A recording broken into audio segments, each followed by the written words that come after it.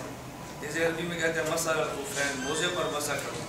اب حدیث تو ایک ہے، لیکن نقل کرنے والے چونکہ اس کو اگر 70 صحابہ ہیں تو محدثین فرمائیں گے کہ موزے پر مسح کرنے کی روایات 70 بنتی ہیں۔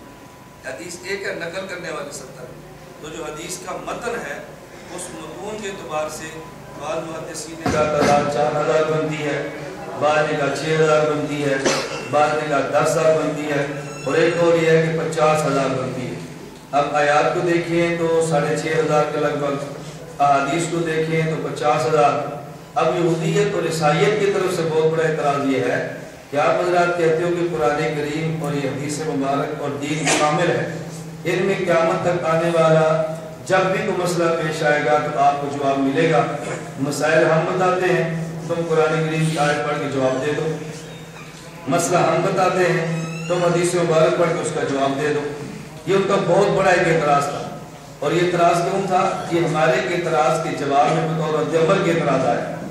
یہودی اس وقت تورات کو پڑھتا ہے، عیسائی انجیل کو پڑھتا ہے، میکس بیس بھی نہیں پڑھتا کہ تورات تعریف شدہ ہے، انجیل تعریف شدہ ہے، اس کو بدل دیا گیا ہے، یہ ایک الگ موضوع ہے۔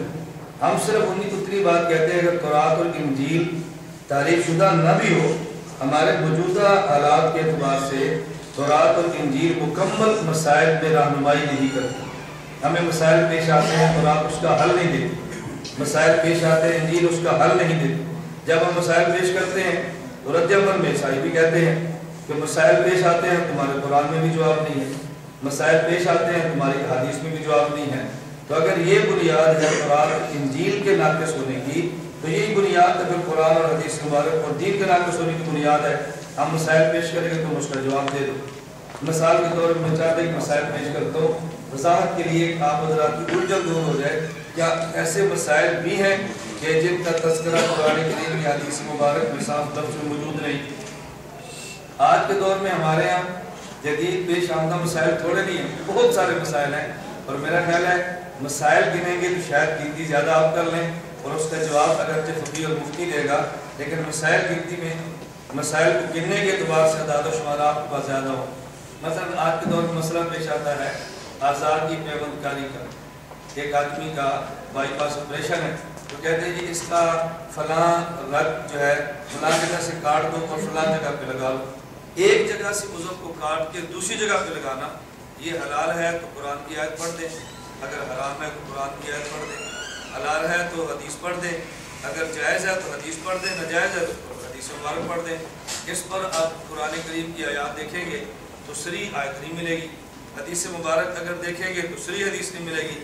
تو پھر عیسائی کہے گا پھر مان لو نا کہ بہت سارے مسائل ایسے ہیں جو قرآن کریم میں بھی نہیں ہیں، اور بہت سارے مسائل ایسے ہیں جو حدیث مبارک میں بھی نہیں ہیں۔ آج کے دور میں بہت بڑا مسئلہ پیش آتا ہے کہ آپ ایک بیمار کو اسپتال میں لے کر جاتے ہیں اور ڈاکٹر صاحب وہاں سے کہہ دیتے ہیں کہ ان کا آپریشن ہوگا، اس کے لیے آپ کو 10 بوتلوں کا بندوبست کرنا پڑے گا، 10 بوتلیں خون کی لائیں، اس کے بغیر کام نہیں چلتا۔ اب آپ پہلے مدرسے میں جائیں، کسی عالم سے پوچھیں کہ یہ والد صاحب بیمار ہیں، ہم نے 10 بوتلیں خون ڈاکٹر نے مانگی، ہم دینا چاہتے ہیں، تو قرآن کی آیت پڑھ کے دیں کہ بیٹے کا خون باپ کو لگ سکتا ہے، آپ ہمیں حدیث پڑھ کے دیں کیا بیٹے کا خون باپ کو لگ سکتا ہے۔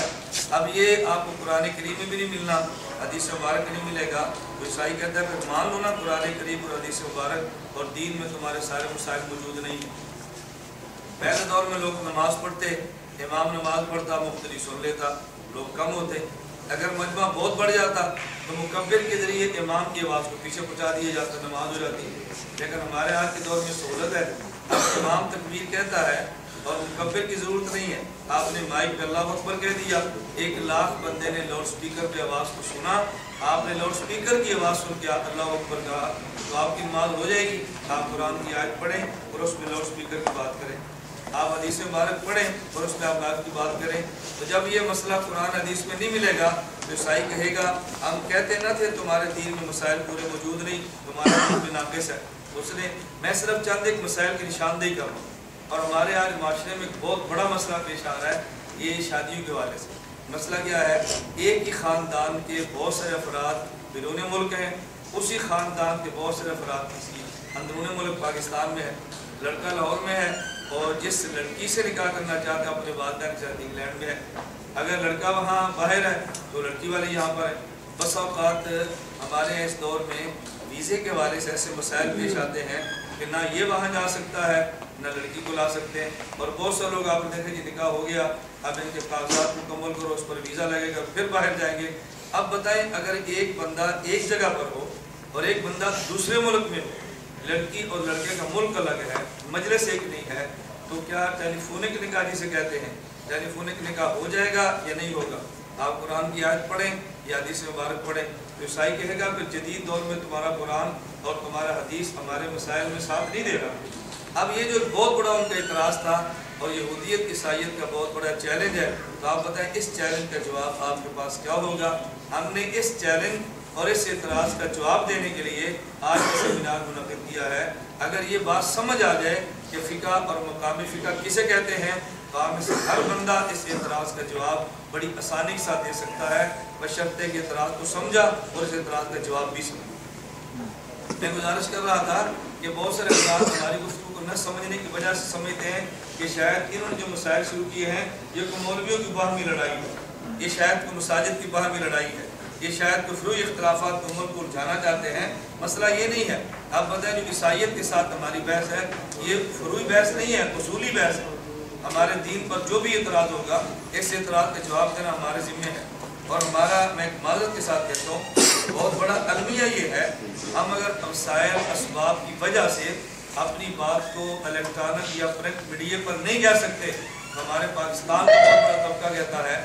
یہی بات اگر آپ کے ملک کے ساتھ ملنی ہوئی سرحدات کے پار رہنے والا ایک بندہ، میں مثال کے طور پہ بات کہتا ہوں ڈاکٹر ذاکر نائک، یہی بات اگر وہ کہہ دیں عیسائیت کا جواب دیتے ہوئے، آپ نے کہنا بہت بڑی بات کی تھی کہ عیسائیت کا جواب دیا، اور یہی بات لاہور میں کہہ دوں پگڑی باندھ کر تو آپ نے کہنا دیکھو مولوی صاحب نے مذہبی بحث چھیڑ دی۔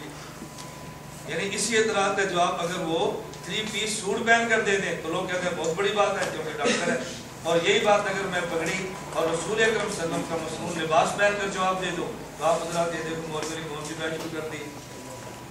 ایک بہت بڑا اعتراض یہ ہوگا آپ حضرات کی طرف سے، یعنی عیسائیت نے جو اسلام پر حملے کیے، یہودیت نے جو حملے کیے، ہندو مت نے جو اس پر ہندوازم نے حملے کیے، جس کا جواب اگر کوئی ڈاکٹر 3 پیس لباس میں دے تو لوگ کہتے ہیں بہت بڑا اس کا کردار ہے، اور اگر انہی سوالات کا جواب کوئی عالم داڑھی پگڑی اور نبی پاک صلی اللہ علیہ وسلم کے مصنون لباس میں دے تو لوگ کہتے ہیں کہ مولویوں نے کون سی گرمت بھی کھانا دے کی شروع کر دی ہے۔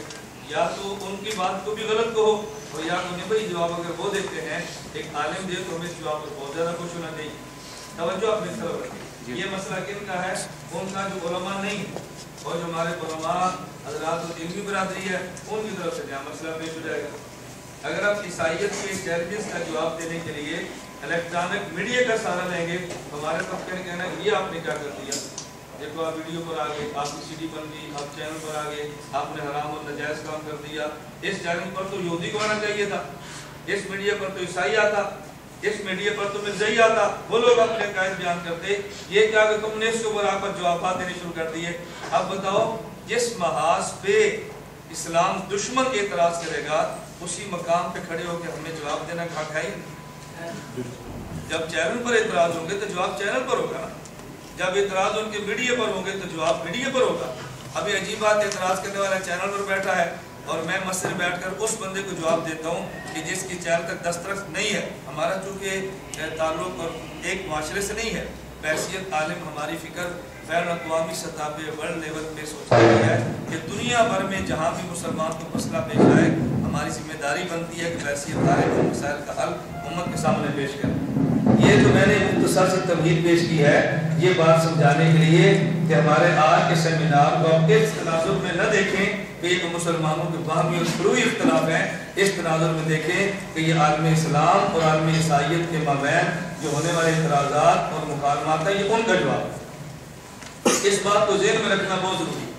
اب میں آپ کی خدمت میں عرض کرتا ہوں فقہ کی تعریف اور مقام، جب میں یہ بات شروع کروں گا تو پھر آپ کے سامنے خود بخود آئے گا کہ عیسائیت کے اس اعتراض کا جواب کیسے بنتا ہے اور عیسائیت کے اعتراض کا جواب کیا ہے۔ سوال اور اعتراض تو آپ کے ذہن میں ہے نا۔ ہمارا سوال کیا تھا یا ہمارا اعتراض کیا تھا؟ تورات انجیل کو قبول نہ کرنے کی ایک بنیادی بہت بڑی وجہ کیا تھی کہ ہمارے موجودہ دور کے مسائل کا حل تورات اور انجیل نہیں دیتے۔ اور عیسائیت نے کیا کہا، یہودیت نے کیا کہا اس کے جواب میں، اگر انجیل اور تورات مسائل کا حل پیش نہیں کرتی تو بہت سارے مسائل ایسے ہیں کہ جس کا حل تمہارا قرآن اور تمہاری حدیث بھی پیش نہیں کرتی۔ اب ہمارے ذمہ تھا ہم اس کا جواب دیتے کہ نہیں، اس کا حل قرآن کریم، اس کا حل حدیث مبارک میں موجود ہے، لیکن تمہارے علم میں نہیں تھا، یا ہم یوں کہیں گے تم نے پوچھا ان سے تھا جن کو ان کا جواب نہیں آتا، پوچھا ان سے تھا جن کو جواب نہیں آتا تھا۔ اب اگر کسی بندے کے پیٹ میں درد ہو اور کسی عالم سے کہ مجھے آپ کو دوائی دیں، تو مولانا صاحب کہ میرا کام تو دوائیاں نہ بنانا ہے، نہ دوائیاں پوچھنا ہے، نہ دوائیاں دینا ہے، اور مریض شور کرنا شروع کر دے، مولوی کسی کام میں نہیں ہے، دیکھو میرے پیٹ درد کی دوائی نہیں دے سکے۔ اچھا بالکل اسی طرح اگر کوئی اسلامی مسئلہ ہو اور ڈاکٹر سے جا کر پوچھے کہ آپ میرے سوال کا جواب دو، وہ کہ مجھے تو جواب نہیں آتا، اور پھر دنیا ڈنڈورا پیٹے کہ دیکھو ڈاکٹر، پروفیسر، وکیل، تاجر کتنے نالائق ہیں، ہمارے شرعی مسئلے کا حل پیش نہیں کیا۔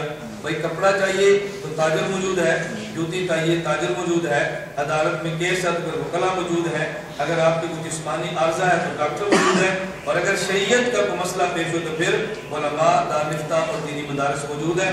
اس ترتیب پہ چلنے پہ کون سا یعنی ہمیں مشکل اور کون سے شبہات باقی رہتے ہیں، سب باتیں بالکل صاف ہو جاتی ہیں۔ خیر میں عرض کر رہا تھا کہ میں وقت کی قلت کی وجہ سے اپنے موضوع کو سمیٹتے ہوئے بات عرض کر رہا ہوں، اللہ نے توفیق عطا فرمائی۔ ہم صرف ہوٹلوں میں سیمینار منعقد کر کے آپ حضرات کی توجہ اپنی طرف مبذول کرانا چاہتے ہیں کہ آئندہ کبھی بھی کھلے وقت کے لیے آپ کو بلا لیا جائے، مثلا 3 گھنٹے کا سیمینار ہو، مقرر 2 نہ ہو، ایک مقرر ہو، ایک مقرر اس میں کھل کر بات کرے، سوالات کے جواب بھی دے۔ اور ہماری خواہش ہے کہ آئندہ بہت سارے سیمینارز میں آپ حضرات کو کاغذ قلم دیے جائیں، سوالات کا موقع دیا جائے، آپ حضرات سوال لکھیں اور ہم سے اس کا جواب طلب فرمائیں۔ یہ ہم کیوں کہتے ہیں؟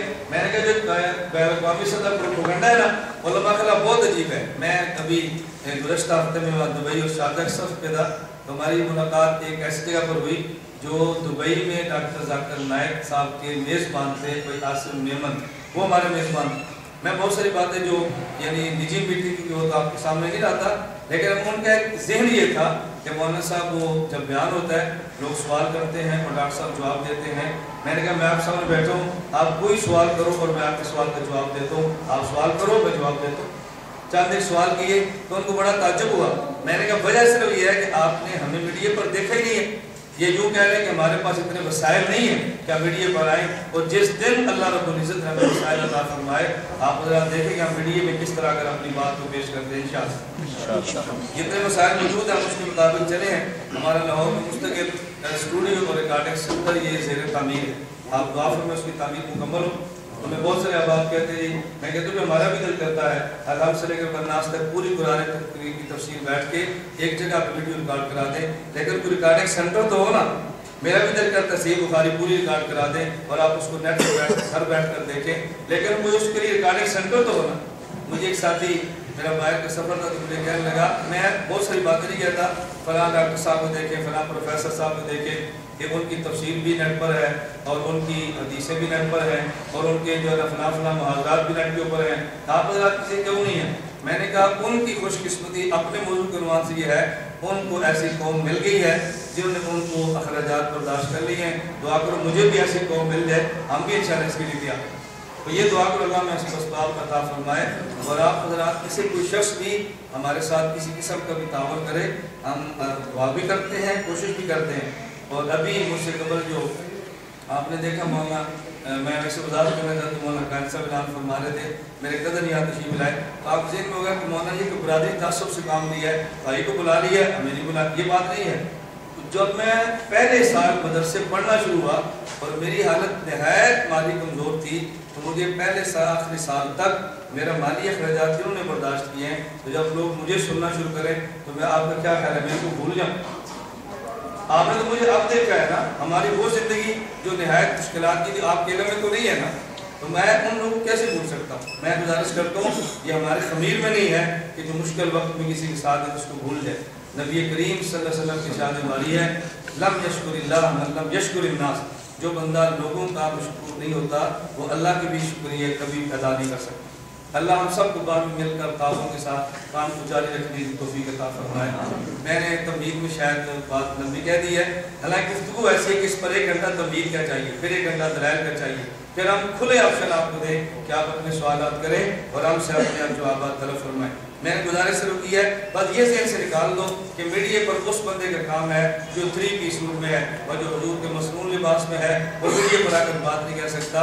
بحیثیت مسلمان آپ حضرات اپنا رخ بھی سیدھا فرمائیں، اس میں ہمیں میڈیا پر آ کر اپنی بات کہنے میں بہت آسانی ہو۔ میں تمہید ہو گیا، میں ذرا اپنی گفتگو شروع کرتا ہوں۔ پہلی بات یہ سمجھیں کہ شریعت نے جس قدر پیش آنے والے مسائل کے حل کے لیے اصول دیے ہیں وہ اصول 4 ہیں۔ توجہ رکھیں، اصول کتنے ہیں؟ 4۔ میں سیمینار کے عنوان کو سبق کے انداز میں بیان کروں گا تاکہ آپ حضرات کو بات سننے میں، سمجھنے میں اور یاد کرنے میں بہت زیادہ آسانی رہے۔ ورنہ جب آپ یہاں سے فارغ ہوں گے انشاءاللہ رات آپ گھر بیٹھے ahnafmedia.com alitihad.org یا یوٹیوب پہ آپ دیکھیں گے، انشاءاللہ مجھے امید ہے کہ ہمارا پروگرام باقاعدہ اپلوڈ رات کو ہو چکا ہوگا انشاءاللہ۔ آپ شاہ کے بعد گھر جائیں، ahnafmedia.com پہ آپ دیکھیں گے، یوٹیوب پہ دیکھیں، گوگل پہ سرچ کریں تو ہمارا پروگرام آپ کو مکمل انشاءاللہ اپلوڈ ہونے کے بعد مل جائے گا انشاءاللہ۔ شریعت نے مسائل کے حل کے لیے اصول کتنے ارشاد فرمائے؟ 4۔ نمبر 1 قرآن کریم، نمبر 2 سنت، نمبر 3 اجماع امت اور نمبر 4 قیاس شرعی۔ کتنے اصول ہیں؟ 4۔ نمبر 1 قرآن کریم، نمبر 2 سنت، نمبر 3 اجماع امت اور نمبر 4 قیاس شرعی۔ اور یہ چاروں اصول قرآن کریم میں نمبر 1 فرمایا اتبعوا ما انزل الیکم من ربکم، قرآن کریم میں ہے۔ اللہ رب العزت نے بیان فرمایا 12 نمبر 8 ہے سورہ اعراف کی آیت نمبر 3، فرمایا تم قرآن کریم کی اتباع کرو، جب تمہیں کوئی مسئلہ پیش آ جائے تو قرآن کریم کھول کر اس مسئلے کا حل تلاش کیا۔ اگر قرآن کریم میں کوئی مسئلہ نہیں مل رہا، دوسرا اصول اتباع سنت، نبی پاک صلی اللہ علیہ وسلم کی سنت، تمہیں وہاں سے مسئلہ ملے گا۔ 12 نمبر 3 سورہ آل عمران آیت نمبر 31، قل ان کنتم تحبون اللہ فاتبعونی یحببکم اللہ، اگر مسئلہ پیش آ جائے تو حل اللہ کے نبی کی سنت سے تلاش کرو۔ نمبر 3 اصول اجماع امت، 12 نمبر 5 سورۃ النساء آیت نمبر 115، وَمَن يُشَاقِقِ الرَّسُولَ مِن بَعْدِ مَا تَبَيَّنَ لَهُ الْهُدَىٰ وَيَتَّبِعْ غَيْرَ سَبِيلِ الْمُؤْمِنِينَ نُوَلِّهِ مَا تَوَلَّىٰ وَنُصْلِهِ جَهَنَّمَ۔ حضرت محمد بن ادریس امام شافعی رحمۃ اللہ علیہ سے کسی بندے نے پوچھا کہ اجماع حجت شرعیہ ہے، اس کی دلیل قرآن سے پیش کریں۔ امام شافعی رحمۃ اللہ علیہ نے 3 دن اور 3 رات قرآن کی تلاوت کی، ایک قرآن دن کو پڑھتے، ایک قرآن رات کو پڑھتے، 6 مرتبہ قرآن کریم ختم فرمایا اور 3 دن کے بعد فرمانے لگے اجماع امت کے حجت شرعیہ ہونے کی دلیل یہ قرآن کریم کی آیت۔ نمبر 4 قیاس شرعی، یہ دلیل شرعی ہے اور حجت ہے، اس کا مسئلہ مستنبط فرما سکتا ہے ایک مجتہد۔ 12 نمبر 21 سورہ لقمان آیت نمبر 15، وَاتَّبِعْ سَبِيلَ مَنْ أَنَابَ إِلَيَّ۔ میں نے 4 آیات اس بات پہ پیش کی ہیں کہ مسئلے کے حل کے لیے نمبر 1 قرآن، نمبر 2 سنت، نمبر 3 اجماع امت اور نمبر 4 قیاس شرعی۔ اسی طرح یہی 4 دلائل حدیث مبارک میں موجود ہیں۔ نبی کریم صلی اللہ علیہ وسلم کے صحابی حضرت معاذ رضی اللہ عنہ کو حضور نے جب یمن میں بھیجا اور عامر گورنر اور والی بنا کے بھیجا اور مفتی بنا کے بھیجا، نبی پاک نے پوچھا کہ نعرض لک قضا بما تقضی یا معاذ، اے لوگ جب اے معاذ لوگ تجھ سے مسئلہ پوچھیں گے تو بتایا مسئلے کے جواب کیسے دیں۔ اب حضرت معاذ کا جواب سنو، حضور اپنے شاگرد کو تربیت دے کر بھیج رہے ہیں اور جاتی دفعہ تربیت دیے جانے والے اپنے شاگرد سے سبق سن رہے ہیں کہ جو میں نے سبق پڑھایا ہے میرے شاگرد کو سبق سمجھ آیا کہ نہیں، یاد ہوا کہ نہیں؟ فرمایا مجھے بتاؤ۔ حضرت نے کہا یا رسول اللہ اخذی بکتاب اللہ، اگر مسئلہ پیش آ گیا تو میں قرآن کریم سے حل پیش کروں۔ فرمایا فَإِن لَمْ تَجِدْ، اگر تجھے کسی مسئلے کا حل قرآن کریم میں نہ ملے، یعنی بسنت رسول اللہ، حضور میں اللہ کے نبی کی سنت سے مسئلہ پیش کروں گا۔ فرمایا فَإِن لَمْ تَجِدْ، اگر تجھے سنت میں مسئلہ نہ ملے تو پھر حضرت معاذ کہنے لگے اجتہد برائے، اللہ کے نبی میں پھر اجتہاد اپنی رائے سے کروں گا۔ اجتہاد کا معنی پھر میں قیاس شرعی کروں گا۔ نمبر 3 رسول اکرم صلی اللہ علیہ وسلم اتنے خوش ہوئے، حضرت معاذ رضی اللہ تعالیٰ نے سینے مبارک پر ہاتھ رکھا تاکہ میرے شاگرد کا سینہ کھل جائے۔ نبی ہاتھ